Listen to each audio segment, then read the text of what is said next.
Lieutenant Sarah Mitchell stood at attention in the scorching afternoon sun, sweat dripping down her forehead as she watched the new recruits struggle through their training exercises. The military base in Nevada was known for its harsh conditions, but Sarah had earned her place here through years of dedication and sacrifice. At 28, she was one of the youngest officers to achieve her rank, and she wore her uniform with pride. The sound of heavy boots on gravel made her turn around. General Robert Hayes was approaching, his face twisted with anger. Sarah had heard the rumors about the general's temper, but she had never experienced it firsthand.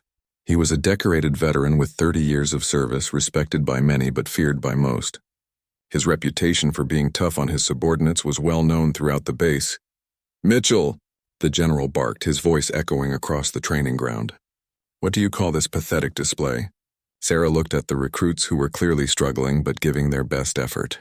"Sir, the recruits are performing within acceptable parameters for their training level," she replied respectfully. The general's eyes narrowed. "Acceptable? This is the worst group I've seen in 20 years. These soldiers couldn't defend a sandbox, let alone serve their country." Sarah felt her jaw tighten. She had been working with these recruits for months, and while they weren't perfect, they had shown remarkable improvement.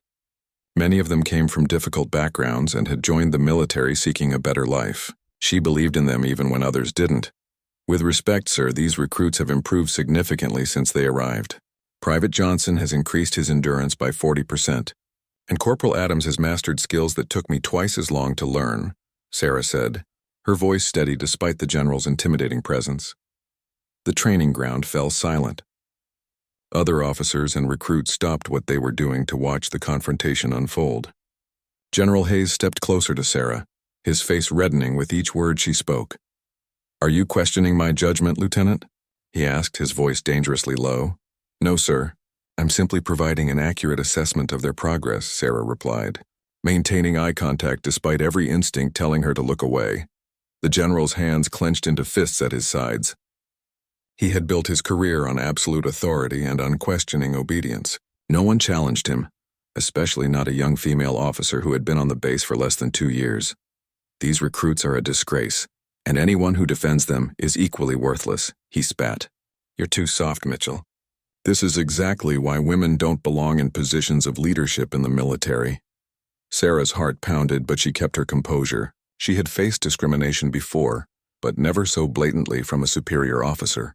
The recruits she had been training looked on in shock, unsure whether to intervene or maintain their positions. "Sir, high gender has nothing to do with my ability to train soldiers effectively," Sarah said firmly.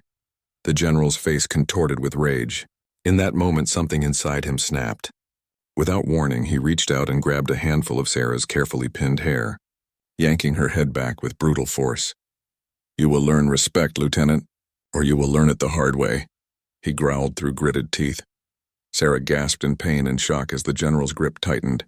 Her military cap fell to the ground, and several pins scattered in the dirt. The physical assault sent shockwaves through everyone present. In all their years of service, none of them had ever witnessed such a blatant abuse of power. The recruits stood frozen, their training telling them to respect authority, while their consciences screamed that what they were witnessing was wrong.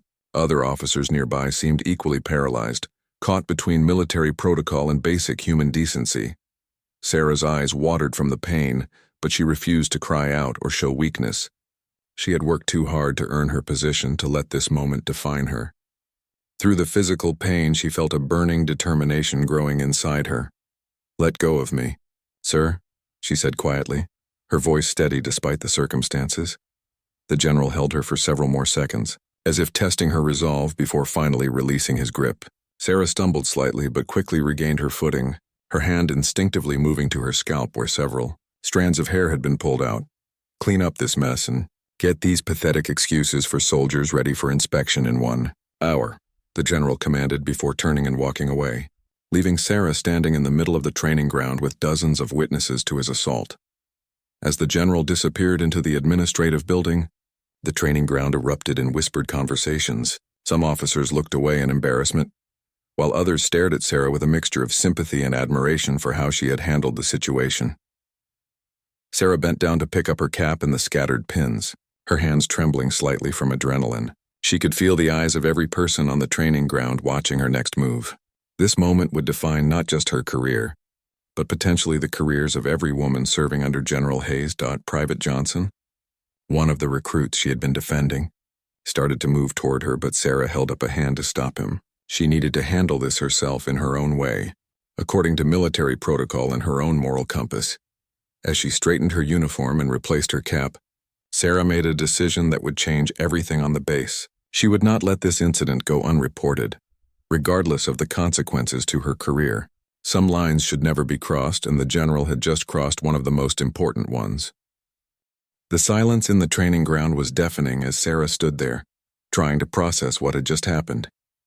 Her scalp throbbed where the general had grabbed her hair, and she could feel loose strands tickling her neck. Every eye was on her, waiting to see how she would respond to such a public humiliation. Sergeant Mike Rodriguez, a seasoned veteran who had served under 3 different commanders, approached Sarah cautiously. He had been watching from a distance and couldn't believe what he had witnessed. In his 15 years of military service, he had never seen a superior officer physically assault a subordinate so blatantly. "Lieutenant, are you all right?" he asked quietly, his voice filled with concern and barely contained anger. Sarah nodded, though her hands were still shaking slightly. "I'm fine, Sergeant. Let's get the recruits back to their exercises." But Rodriguez couldn't let it go.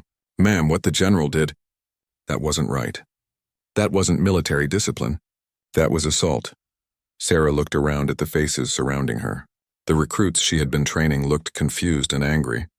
They had joined the military expecting tough training and strict discipline, but what they had just witnessed crossed every line of basic human decency. Private Johnson, a 19-year-old from Detroit who had joined the Army to escape poverty, stepped forward. "Lieutenant Mitchell, we saw what happened. We're witnesses. You don't have to face this alone." Other recruits began nodding in agreement. These young soldiers, who just months ago had been struggling to meet basic fitness requirements, were now ready to stand up for their training officer. Sarah felt a surge of pride mixed with worry for their futures. "I appreciate your support, but this is something I need to handle through proper channels," Sarah said, trying to maintain her professional demeanor, while her mind raced with possibilities and consequences.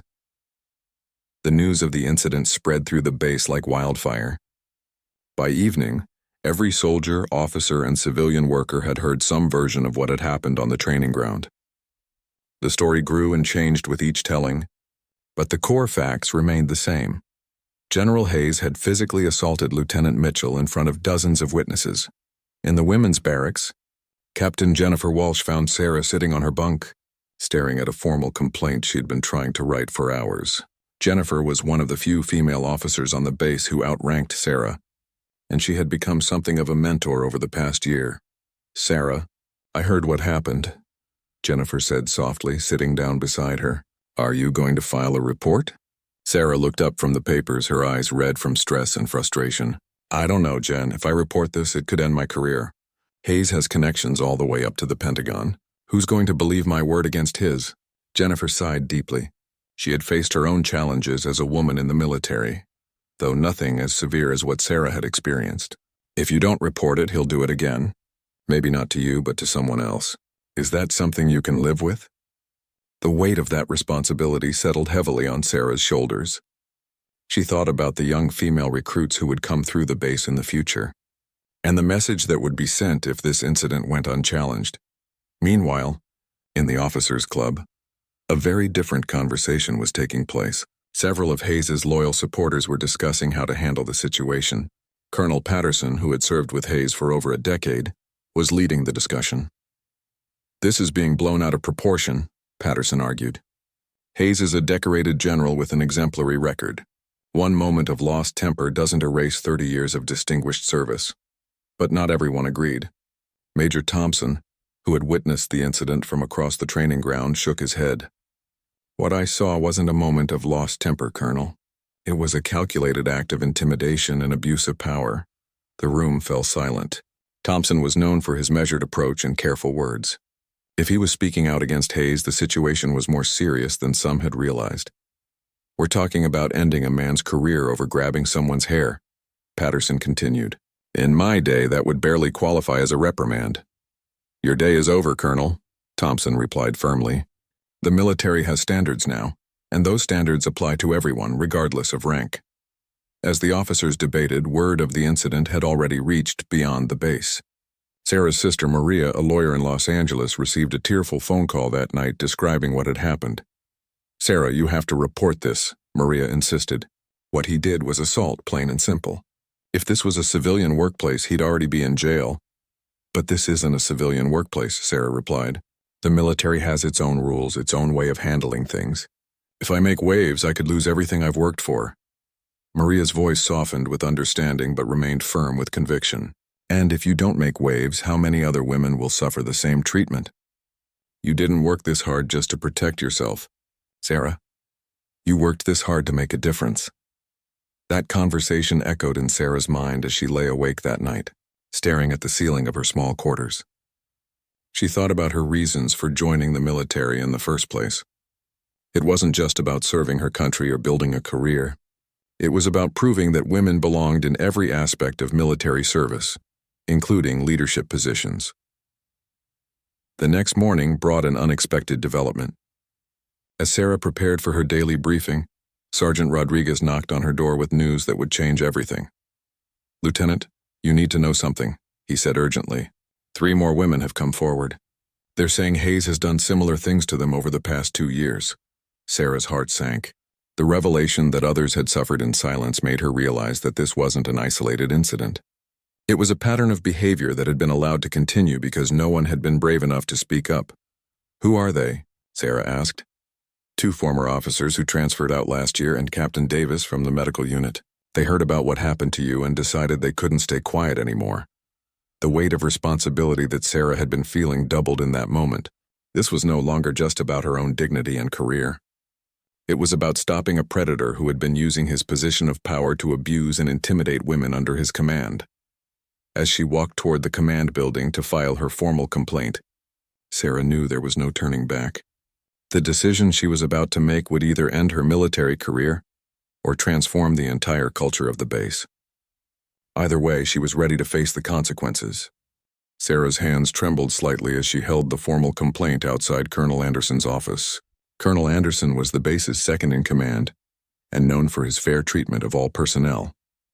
If anyone would listen to her concerns and take them seriously, it would be him. She knocked on the door and heard his familiar voice call out, "Come in." Colonel Anderson looked up from his paperwork, and his expression immediately shifted when he saw Sarah's serious demeanor. He had heard rumors about yesterday's incident but hadn't received any official reports yet. "Lieutenant Mitchell, please have a seat," he said, gesturing to the chair across from his desk.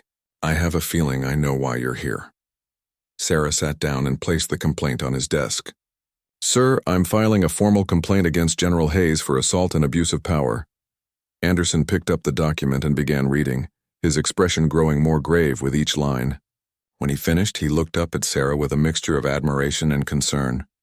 "Lieutenant, I want you to understand the gravity of what you're doing. General Hayes has powerful allies throughout the military hierarchy. Filing this complaint could have serious consequences for your career." "I understand that, sir," Sarah replied firmly. "But I also understand that if I don't file this complaint, other women will continue to suffer." Anderson leaned back in his chair and studied Sarah's face. He had known her for nearly 2 years and had always been impressed by her integrity and dedication. "Tell me exactly what happened in your own words." Sarah recounted the events of the previous day, providing every detail she could remember. As she spoke, Anderson took careful notes, occasionally asking for clarification on specific points. "Were there witnesses to this incident?" he asked. "Yes, sir. Sergeant Rodriguez, Private Johnson, Corporal Adams, and at least 15 other personnel were present during the assault." Anderson nodded thoughtfully. "Lieutenant, I need you to know that once I forward this complaint up the chain of command, there's no going back. Are you absolutely certain you want to proceed?" "Yes, sir, I am." Within hours of Sarah filing her complaint, the atmosphere on the base shifted dramatically. General Hayes had been informed of the formal accusation against him, and his response was swift and predictable. He immediately called a meeting with his senior staff to discuss damage control. "This is a malicious attack on my character and my record," Hayes declared to the room full of officers. "Lieutenant Mitchell is clearly seeking attention and trying to advance her career by destroying mine." Major Thompson, who had witnessed the incident, shifted uncomfortably in his seat. "General, with respect, there were many witnesses to what happened on the training ground." Hayes's eyes flashed with anger. "Witnesses to what? A minor disciplinary action? I've been maintaining order on this base for 5 years, and I won't have my authority undermined by some ambitious female officer who can't handle military discipline." The room fell silent. Several officers exchanged glances, clearly uncomfortable with the general's dismissive attitude toward what they considered a serious allegation. Meanwhile, word of Sarah's complaint had reached the other women who had come forward to Sergeant Rodriguez. Captain Lisa Davis from the medical unit was the first to officially support Sarah's complaint with her own formal statement. Captain Davis had been serving under Hayes for 3 years and had experienced multiple incidents of inappropriate behavior. In her statement, she described how the general had made unwelcome comments about her appearance, had accidentally touched her inappropriately during briefings, and had once cornered her in a supply closet and made suggestive remarks. "I never reported these incidents because I was afraid of retaliation," Davis wrote in her statement. General Hayes made it clear that speaking out against him would result in negative performance reviews and blocked promotions. "When I heard about Lieutenant Mitchell's courage in filing a complaint, I knew I couldn't remain silent any longer." The 2 former officers who had transferred from the base also came forward with their own accounts. Lieutenant Sarah Burke, who was now stationed in Germany, sent a detailed statement describing how Hayes had grabbed her arm hard enough to leave bruises during a disagreement about training procedures. "I requested a transfer because I couldn't work under General Hayes any longer," Burke's statement read. His treatment of female officers was consistently inappropriate and created a hostile work environment. "I regret not speaking up sooner, but I was afraid for my career." As more women came forward, the investigation began to take on a life of its own. The base's Inspector General, Colonel Martinez, was assigned to conduct a thorough investigation into all allegations against Hayes. The recruits that Sarah had been training were also dealing with the aftermath of what they had witnessed. Private Johnson approached Sergeant Rodriguez with a concern that was weighing heavily on his mind. "Sergeant, what happens to Lieutenant Mitchell if the general retaliates against her? She was defending us when this whole thing started." Rodriguez, who had seen plenty of injustice during his military career, was determined not to let Sarah face this battle alone. "That's why we need to make sure our witness statements are accurate and detailed, Private. The truth is our best weapon against abuse of power." The investigation moved quickly, with Colonel Martinez interviewing dozens of witnesses and reviewing years of personnel records. What he discovered was a pattern of behavior that went far beyond the single incident involving Sarah.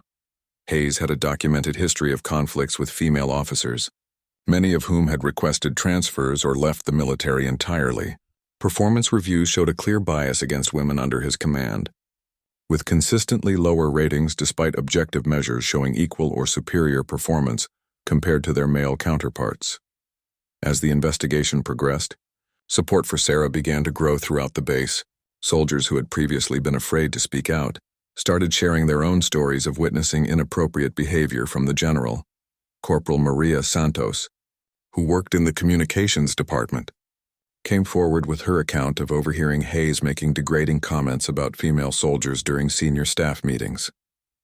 He would say things like women were only good for certain jobs, and that combat positions should be reserved for men, Santos reported. When Major Thompson or other officers would disagree, the general would make it clear that their opinions weren't welcome. The weight of evidence began to mount against Hayes, but he continued to maintain his innocence and attacked the credibility of his accusers. In a statement to his supporters, he characterized the investigation as a witch hunt led by radical feminists, trying to destroy traditional military values. However, the investigation had attracted attention beyond the base. Military investigators from the Pentagon were dispatched to conduct an independent review of the allegations and the base's handling of the situation. Sarah knew that the most difficult part of her ordeal was yet to come. Soon she would have to face General Hayes directly during formal hearings, where his lawyers would attempt to discredit her testimony and destroy her reputation. But with each new voice that joined her cause, Sarah felt stronger and more determined to see justice served. She had started something that was bigger than just her own experience, and she was ready to see it through to the end. The formal hearing was scheduled for the following week, and the entire base was buzzing with tension and anticipation. General Hayes had hired a civilian attorney, Marcus Webb, who was known for his aggressive defense tactics in military cases. Webb immediately began working to discredit Sarah and the other accusers. Sarah received word that Webb's team was investigating her background, looking for any information that could be used against her. They were interviewing former colleagues, reviewing her academic records, and even contacting people from her hometown. The pressure was immense, but Sarah refused to be intimidated. "They're trying to scare you into dropping the charges," her sister Maria advised during one of their nightly phone calls. "This is exactly what powerful men do when they're caught. They attack the victim's character instead of addressing their own actions." The Pentagon investigators arrived on base 3 days before the hearing. Brigadier General Patricia Williams led the team, and her reputation for thorough, unbiased investigations preceded her. Williams had built her career on rooting out corruption and abuse within military ranks, regardless of the perpetrator's status or connections. General Williams's first order of business was to interview Sarah privately. The meeting took place in a secure conference room, away from the prying eyes and ears that seemed to be everywhere on the base. "Lieutenant Mitchell, I want you to know that this investigation will be conducted fairly and thoroughly," Williams assured her.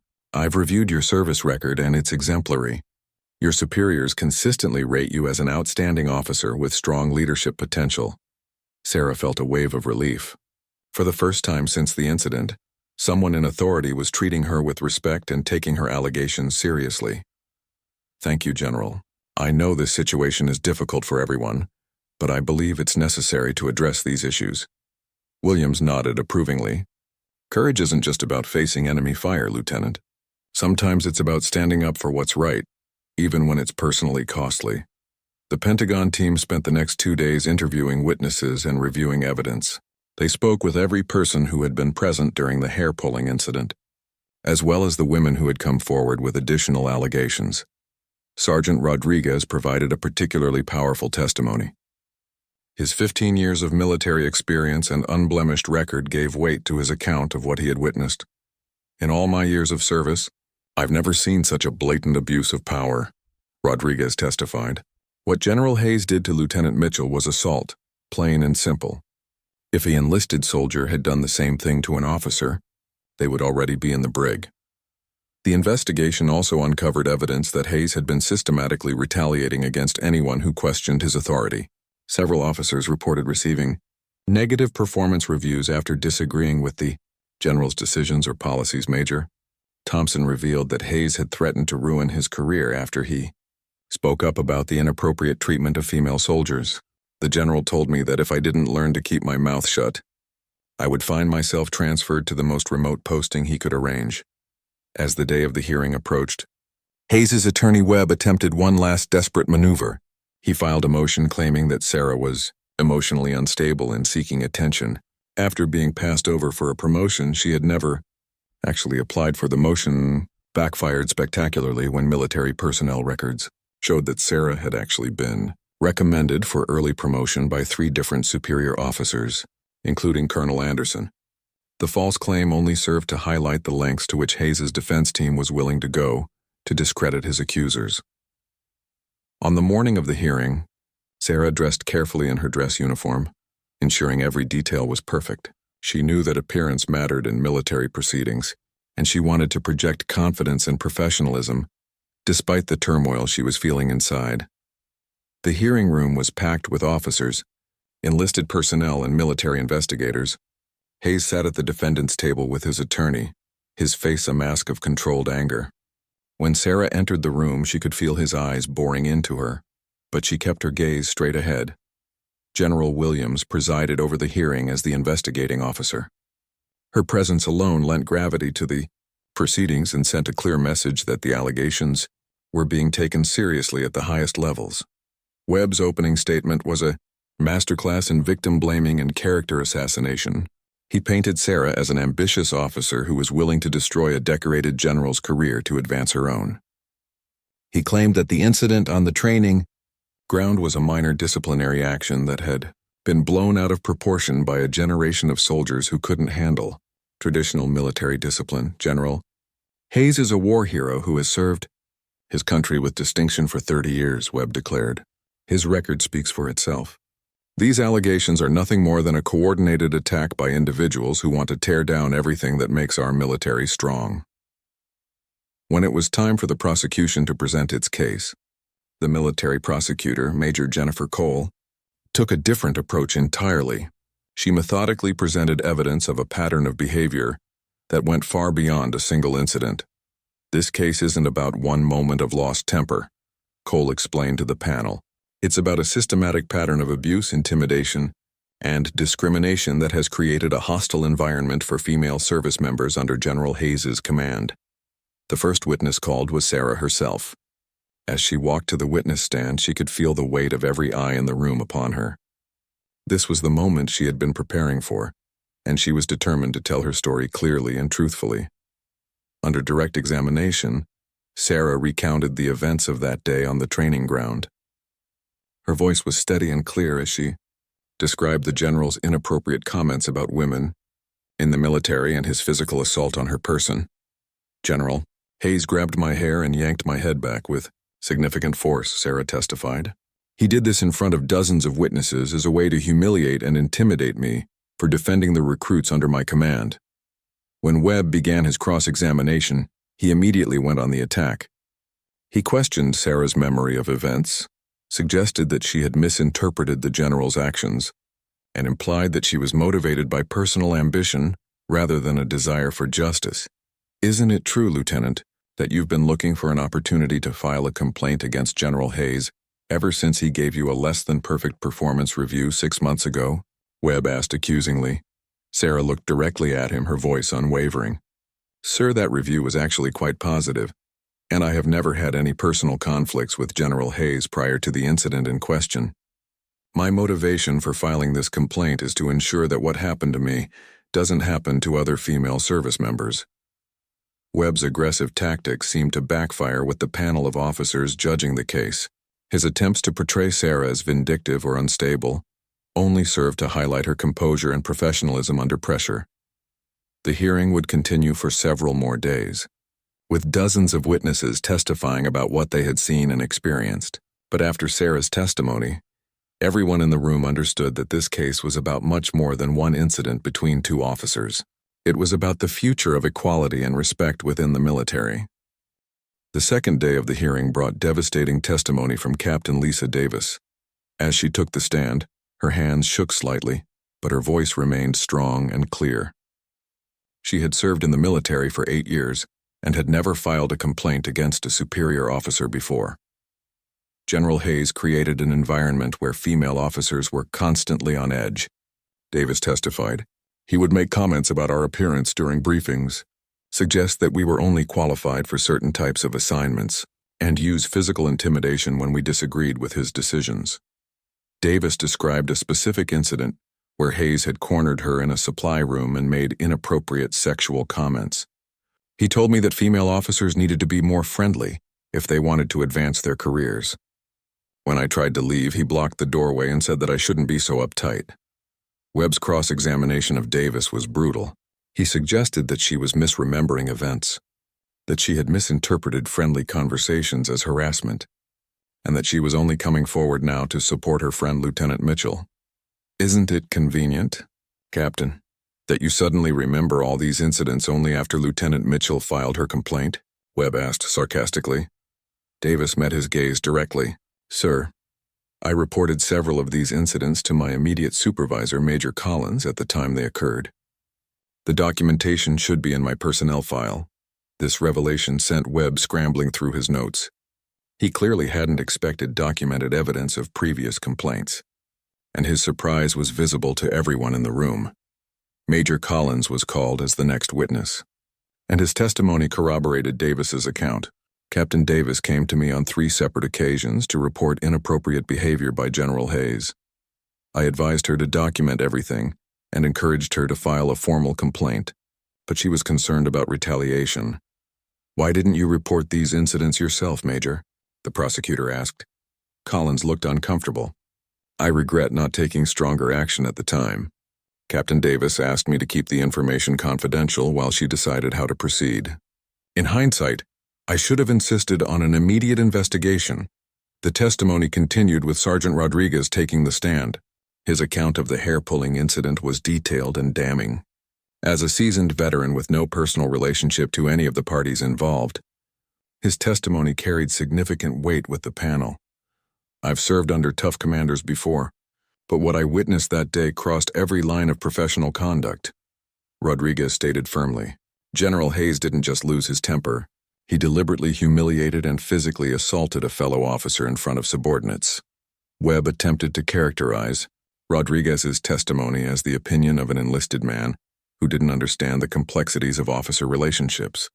This approach backfired when Rodriguez calmly recited his 15 years of experience working with officers at all levels. Sir, I've seen officers disagree, argue, and even shout at each other, but I've never seen one officer grab another officer by the hair and yank their head back. That's not military discipline. That's assault. The third day brought testimony from the former officers who had transferred from the base.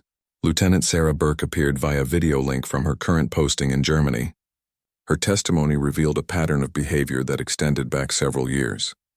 General Hayes made it clear from my first day on the base that he didn't believe women belonged in leadership positions. Burke testified. He would assign female officers to administrative tasks regardless of their qualifications, and he consistently gave us lower performance ratings than our male counterparts with similar records. Burke described the incident that had prompted her transfer request.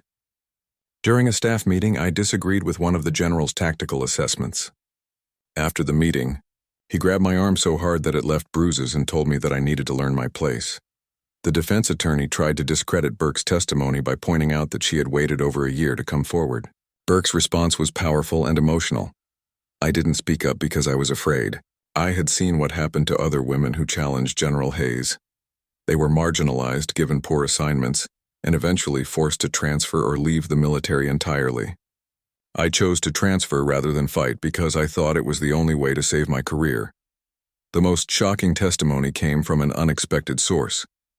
Master Sergeant Robert Chen, a 20-year veteran who had served as Hayes's administrative assistant for 3 years, had been granted immunity in exchange for his testimony. Chen revealed that Hayes had kept informal files on female officers, documenting what he considered their weaknesses and emotional instabilities. These files contained personal information that had no bearing on job performance, including details about relationships, family situations, and even menstrual cycles. The general would use this information to schedule difficult assignments during times when he thought female officers would be emotionally vulnerable. Chen testified reluctantly. He called it tactical personnel management. The revelation that Hayes had been systematically tracking and exploiting personal information about female officers sent shockwaves through the hearing room. Even some of Hayes's supporters looked horrified by this abuse of privacy and trust. When it was time for Hayes to testify in his own defense, his attorney had clearly coached him extensively. Hayes presented himself as a dedicated officer who had been misunderstood and unfairly targeted by disgruntled subordinates. I have served this country for 30 years, Hayes stated. I have led men and women into combat and brought them home safely. Everything I have done has been in service of maintaining discipline and preparing soldiers for the realities of military life. Hayes denied any wrongdoing, claiming that the hair-pulling incident had been a momentary lapse in judgment during a stressful situation. He characterized his treatment of female officers as appropriately challenging, designed to prepare them for the difficulties they would face in military careers. The military is not a civilian workplace, Hayes declared. It requires tough leadership and unwavering discipline. If some officers can't handle that level of intensity, perhaps they should consider other career paths. The prosecutor's cross-examination of Hayes was methodical and devastating. Major Cole walked him through each allegation, each documented incident, and each witness account. Hayes' denials became increasingly weak and defensive as the evidence mounted against him. General, you testified that you treat all officers equally regardless of gender. How do you explain the fact that every formal complaint filed against you in the past 5 years has been by a female officer? Hayes's answer revealed the depth of his prejudice. Female officers tend to be more emotional and less able to handle constructive criticism. They often interpret normal military discipline as personal attacks. The prosecutor pressed further. Are you saying that Captain Davis, Lieutenant Mitchell, Lieutenant Burke, and the other accusers are all lying, or misinterpreting your actions? I'm saying that they have chosen to view normal military interactions through the lens of their own insecurities and ambitions, Hayes replied, his mask of professionalism finally slipping. As Hayes left the witness stand, it was clear to everyone in the room that his testimony had only strengthened the case against him. His dismissive attitude toward his accusers and his outdated views on women in the military had been fully exposed. The hearing room buzzed with whispered conversations as the panel prepared to deliberate. Sarah looked around at the faces of her colleagues, many of whom had risked their own careers to testify on her behalf. Whatever the outcome, she knew that this moment had already changed the culture of the base forever. The panel deliberated for 6 hours while the entire base held its breath. Sarah spent the time in a small conference room with Major Cole and Colonel Anderson, trying to stay calm despite the anxiety churning in her stomach. The waiting was almost unbearable, made worse by the knowledge that her entire future hung in the balance. Whatever happens, you've done the right thing, Colonel Anderson assured her. You've shown incredible courage throughout this process. Major Cole nodded in agreement. I've been prosecuting military cases for 8 years, and I've rarely seen such compelling evidence or such brave witnesses. You should be proud of what you've accomplished here.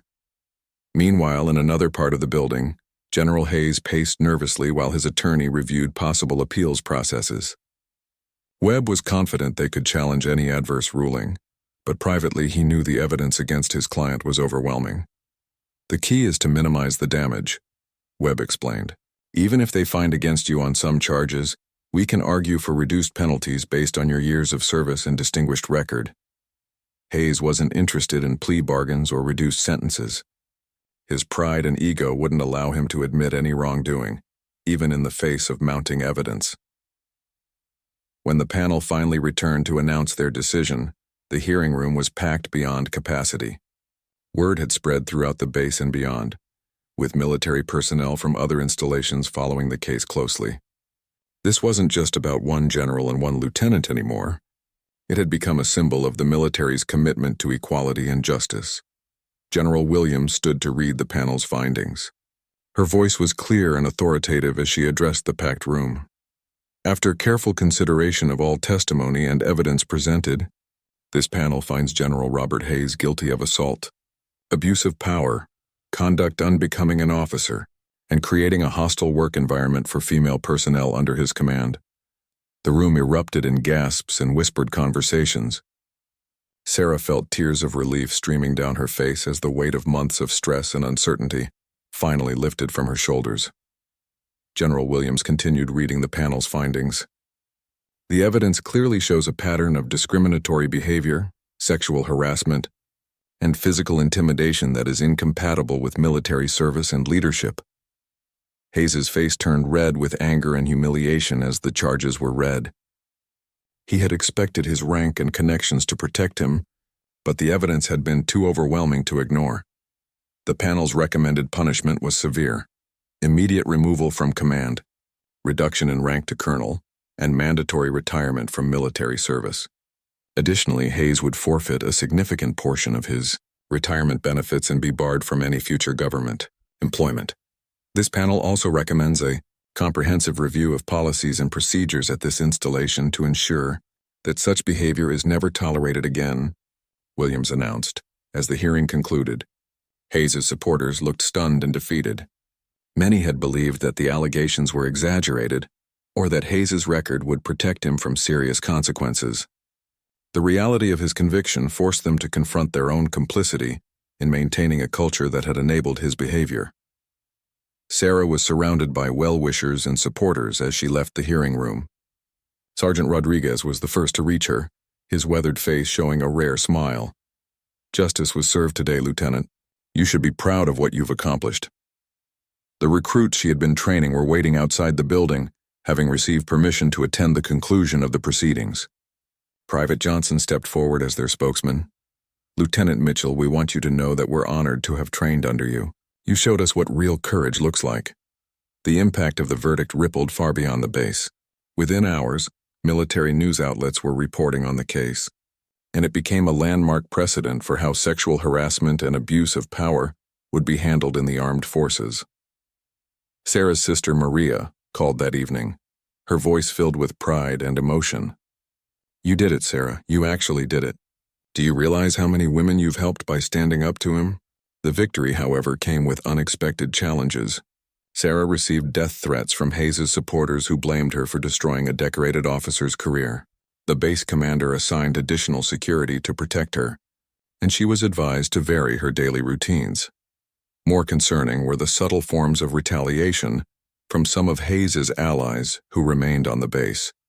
Certain officers made it clear through their actions, if not their words, that they viewed Sarah as a troublemaker who had violated military traditions. Colonel Patterson, who had been one of Hayes' strongest supporters, made his feelings clear during a chance encounter in the officers' club. "I hope you're satisfied, Mitchell," he said coldly. "You've destroyed a good man's career over nothing more than hurt feelings." Sarah met his gaze steadily. "I've held an abuser accountable for his actions, Colonel. If that threatens you, perhaps you should examine your own behavior." Despite the continuing challenges, positive changes began to appear throughout the base. A new sexual harassment prevention program was implemented, with mandatory training for all personnel. An anonymous reporting system was established to allow service members to report inappropriate behavior without fear of retaliation. Most importantly, the culture of silence that had protected Hayes and others like him began to crumble. Other service members who had witnessed or experienced inappropriate behavior started coming forward, confident that their reports would be taken seriously. Captain Davis was promoted to major and given a commendation for her courage in supporting the investigation. Lieutenant Burke, still stationed in Germany, received a formal apology from the military and was offered her choice of future assignments. The Pentagon used the case as a catalyst for broader reforms throughout the military. General Williams was tasked with leading a comprehensive review of harassment policies and procedures across all branches of service. "This case has shown us that we still have work to do," Williams announced at a press conference. "But it has also shown us that when brave individuals stand up for what's right, the system can work." For Sarah, the victory was bittersweet. She had achieved justice and helped create positive change, but the personal cost had been enormous. The stress of the investigation and hearing had taken a toll on her health, and she found herself questioning whether she wanted to continue her military career. As she sat in her quarters that night, reading congratulatory messages from supporters around the world, Sarah realized that her fight had been about much more than personal vindication. She had helped change an institution that she loved, making it safer and more equitable for future generations of women who would serve their country. The base that had once been dominated by General Hayes' toxic leadership was slowly transforming into a place where all service members could serve with dignity and respect. And while challenges remained, Sarah knew that the precedent set by her case would make it much harder for future abusers to hide behind rank and tradition. 6 months after the hearing, Sarah stood before a mirror in her dress uniform, adjusting her newly acquired major's oak leaf insignia. The promotion had come through faster than expected, along with orders transferring her to the Pentagon to work on military justice reform initiatives. The irony wasn't lost on her that General Hayes' attempt to destroy her career had actually accelerated it beyond her wildest dreams. Her courage in standing up to abuse had caught the attention of senior leaders who recognized the need for officers with integrity and moral courage. The base had undergone dramatic changes since Hayes' departure. The new commanding officer, Colonel Rebecca Torres, was the first woman to lead the installation. Torres had implemented sweeping reforms that addressed not just sexual harassment, but the broader issues of respect, dignity, and equal opportunity for all service members. Sarah's former recruits had all successfully completed their training and moved on to their permanent assignments. Private Johnson had been accepted into officer candidate school, inspired partly by Sarah's example of principled leadership under pressure. "You showed us that doing the right thing isn't always easy, but it's always worth it," Johnson had written in a letter to Sarah. "I want to be the kind of officer you are." The broader impact of the case continued to reverberate throughout the military. Congressional hearings had been held, new legislation had been passed, and training programs had been overhauled. Sarah had been invited to testify before Congress about her experiences, helping to shape policies that would protect future service members. Dr. Patricia Reynolds, a military sociologist studying the case, had interviewed Sarah extensively about the factors that enabled her to come forward when others had remained silent. "Your case represents a turning point," Reynolds explained during one of their conversations. "For decades, military culture discouraged reporting of abuse by superior officers. Your willingness to challenge that system, despite the personal risks, has created a new paradigm." The personal cost of Sarah's decision had been significant, but not insurmountable. She had undergone counseling to deal with the stress and trauma of the experience, and had developed a support network of other women who had faced similar challenges in male-dominated professions. Her relationship with her family had grown stronger through the ordeal. Her sister Maria had taken a leave of absence from her law practice to provide support during the most difficult periods of the investigation and hearing. "I'm so proud of you," Maria had said repeatedly. "You didn't just stand up for yourself. You stood up for every woman who will serve after you." The changes at the base were visible in both policy and culture. Sergeant Rodriguez, who had been promoted to first sergeant, often spoke to new recruits about the importance of treating all service members with respect and dignity. "Real strength isn't about intimidating or belittling others," Rodriguez would tell them. "Real strength is about standing up for what's right, even when it's difficult." Captain Davis, now Major Davis, had been selected to lead the base's new Equal Opportunity Office. Her own experience had given her unique insights into the challenges faced by women in the military and the importance of creating safe reporting mechanisms. "We've made tremendous progress," Davis reflected during a recent conversation with Sarah. "But we can't become complacent. Each new generation of service members needs to understand that harassment and abuse will not be tolerated." Former General Hayes had disappeared from public view after his forced retirement. His appeals had been unsuccessful, and his attempts to find employment in the defense contracting industry had been blocked by his conviction record. Some reports suggested he had moved to a small town in Montana, living quietly on his reduced pension. Webb, his former attorney, had privately admitted to colleagues that the case had been unwinnable from the start. "The evidence was overwhelming and the cultural momentum was against us," he had confided. Hayes's own testimony was the final nail in the coffin. The precedent set by Sarah's case had led to dozens of similar investigations throughout the military. Other victims of harassment and abuse had found the courage to come forward, knowing that their allegations would be taken seriously and investigated thoroughly. Colonel Anderson, who had supported Sarah from the beginning, was selected for promotion to brigadier general. His handling of her complaint had been cited as an example of how military leaders should respond to reports of misconduct. "Lieutenant Mitchell's courage made all of us better," Anderson said during his promotion ceremony. "She reminded us that our oath is to defend not just our country, but the values that make our country worth defending." As Sarah prepared for her new assignment at the Pentagon, she reflected on the journey that had brought her to this point. The scared young lieutenant who had stood on that training ground 6 months ago seemed like a different person entirely. The work ahead would be challenging. Military culture didn't change overnight, and there would always be those who resisted progress. But Sarah had learned that individual courage could create ripple effects that transformed entire institutions. Her new position would involve working with congressional staffers, military lawyers, and policy experts to develop better systems for preventing and addressing misconduct. She would be helping to write the rules that would govern military justice for years to come. On her last day at the base, Sarah walked past the training ground where everything had started. A new group of recruits was running drills under the supervision of Lieutenant Marcus Thompson, a young officer who had requested the assignment specifically because of the base's reputation for fair treatment and professional development. The recruits included both men and women, all working together toward common goals without the toxic atmosphere that had once pervaded the installation. Watching them, Sarah felt a deep sense of satisfaction and hope for the future. As she climbed into her car for the drive to her new assignment, Sarah received a text message from an unknown number. It was from a young female cadet at West Point who had heard about her case.